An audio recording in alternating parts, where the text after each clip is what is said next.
അപ്പോൾ ഈ മൊത്തത്തിൽ ഈ കൊറോണ വന്ന സമയത്ത് രാജു ആണെങ്കിലും ഇപ്പം അവിടെ ആണെന്നൊക്കെ ഉള്ളത് എനിക്കറിയാം. അപ്പോൾ എൻ്റെ പേടി, അയ്യോ അവിടെയൊക്കെ എങ്ങനെയായി കൊറോണയുടെ കാര്യം. പിന്നെ ഞാനിങ്ങനെ സ്വയം ഓരോ ഉത്തരം കണ്ടെത്തുക.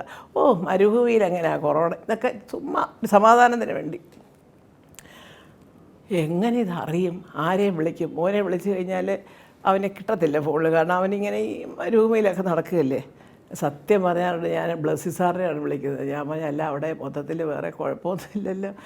പാവം എൻ്റെ ദൈവമേ, ചേച്ചി ഒരു കുഴപ്പമില്ല, ഇവിടെ ഞങ്ങളെല്ലാവരും ഉണ്ട്. ഞാൻ പറഞ്ഞു മോനോട് എപ്പോഴെങ്കിലും എന്നോടൊന്ന് സംസാരിക്കുക. അത് ഞാൻ കാരണം പറഞ്ഞില്ല, കാരണം കേൾക്കുന്നവരും കാണുന്നവരും പറയുന്നവരും എല്ലാം രാജുവിൻ്റെ ഈ ശരീരം പോയതിനെക്കുറിച്ചാണ്.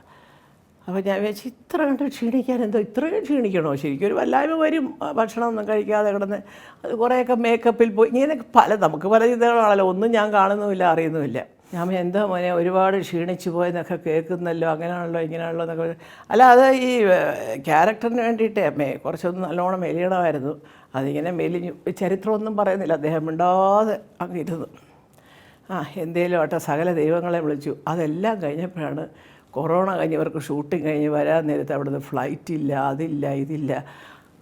അപ്പോൾ അതിൻ്റെ ഇടയ്ക്ക് ആരോ ഇങ്ങനെ പറയുന്നത് കണ്ടു. ഏതാണ്ട് ഒരു കമൻറ്റിനകത്ത്, എന്താ നിങ്ങൾ സുരേഷ് ഗോപിയുടെ പേര് പറയാത്തത്? ഒരു എന്ത് കണ്ടിട്ടാണ് ഈ ഓരോരുത്തർ ഈ ഓരോ കമൻറ്റ്സ് ചെയ്യുന്നത്? ABCD അറിയാമോ ഇവർക്കൊക്കെ? എന്തെങ്കിലും ഒന്ന് എഴുതാൻ വേണ്ടി ചീത്ത വിളിക്കണം, അല്ലെങ്കിൽ നല്ലത് പറയണം എന്നുള്ളതല്ലാതെ സത്യസന്ധമായ കാര്യങ്ങളൊന്ന് അറിഞ്ഞിട്ട് എഴുതുക. സുരേഷ് ഗോപി വിളിച്ച് എല്ലാം പറഞ്ഞു, ശരി.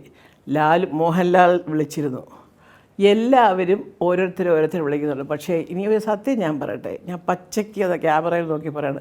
ബഹുമാന്യനായ കേന്ദ്രമന്ത്രി ശ്രീ വി മുരളീധരൻ, നമ്മുടെ പാർലമെൻ്ററി അഫയേഴ്സൊക്കെയാണ് അദ്ദേഹം.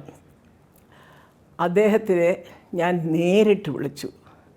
ഞാൻ സാർ ഇങ്ങനെ സുരേഷിനോടും ഒക്കെ പറഞ്ഞിട്ടുണ്ടായിരുന്നു. അല്ലല്ല, അത് ഒരു 2 ദിവസം കൂടെ വെയിറ്റ് ചെയ്യാതെ, വേറെ ഒരു കുഴപ്പമില്ല. അവിടെ അവർക്ക് വേണ്ടുന്ന എല്ലാ സൗകര്യങ്ങളും ചെയ്തു കൊടുത്തിട്ടുണ്ട്, ഡോക്ടർ വരെ കൂടുണ്ട്, അങ്ങനത്തെ യാതൊരു പ്രയാസങ്ങളും വേണ്ട. 2 ദിവസത്തേക്കകം ഫ്ലൈറ്റ് വരുമ്പോൾ തീർച്ചയായിട്ടും അവരെ ആദ്യം കൊണ്ടുവരാനുള്ള എല്ലാ സംവിധാനവും ചെയ്തിട്ടുണ്ട് എന്ന് വളരെ സ്റ്റേണായിട്ട് ഒരു ഉത്തരം കർശനമായിട്ട് കൊണ്ടുവന്നിരിക്കും, അതിനുള്ള ഏർപ്പാടുകൾ ചെയ്തിട്ടുണ്ടെന്ന് അടിച്ച് പറഞ്ഞ് ഏൽപ്പിക്കുന്ന പോലെ പറഞ്ഞത് സത്യം പറഞ്ഞാൽ കേന്ദ്രമന്ത്രി മുരളീധരനാണ്, നമ്മുടെ ഇപ്പോഴത്തെ മന്ത്രിസഭയിലുള്ള അദ്ദേഹം. എന്നും പറഞ്ഞ് സുരേഷ് ഗോപി പറഞ്ഞില്ലെന്നോ, മോഹൻലാൽ വിളിച്ചില്ലെന്നോ, അവർ വിളിച്ചില്ലെന്നോ, ഇവർ ആരൊക്കെയോ വിളിച്ചു, ഒരുപാട് നടന്മാരൊക്കെ വിളിച്ചു. സുരേഷ് ഗോപി MP ആയതുകൊണ്ട് കുറച്ച് കൂടുതൽ ഞാൻ അദ്ദേഹത്തിനോട് സംസാരിച്ചു. പറയില്ല ചേച്ചി അതൊക്കെ പറഞ്ഞിട്ടുള്ളത് അദ്ദേഹവും പറഞ്ഞു. പക്ഷേ ഇതെല്ലാം ആയിട്ട് എനിക്കൊരു സംശയം, ഇവരൊക്കെ പറഞ്ഞാൽ ഇങ്ങനെ പ്ലെയിനൊക്കെ ചാർട്ട് ചെയ്ത് വിടുമോ? എനിക്ക് വേറൊന്നും വേണ്ട, മോനിഞ്ഞ് വന്നാൽ മതി, എനിക്ക് അവനെ ഒന്ന് കണ്ടാൽ മതി, കണ്ടില്ലെങ്കിലും പോട്ടെ, ഇനി ലാൻഡ് ചെയ്തെന്ന് അറിഞ്ഞാൽ മതി.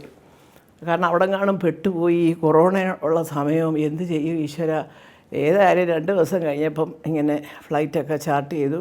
അപ്പോൾ ഞാൻ വിളിച്ചപ്പോൾ ഇല്ല, എല്ലാവരും വിളിക്കുന്നുണ്ട് ഒക്കെ, ഏതാണ്ടൊക്കെ ബ്ലസ്സിച്ചേട്ടൻ തന്നെ മിനിസ്റ്ററെയൊക്കെ വിളിച്ചിട്ട് ഏതാണ്ടൊക്കെ പറഞ്ഞൊക്കെ റെഡിയാക്കി. അത് കേട്ടപ്പോഴാണ് സത്യം പറഞ്ഞാൽ സമാധാനമായത്.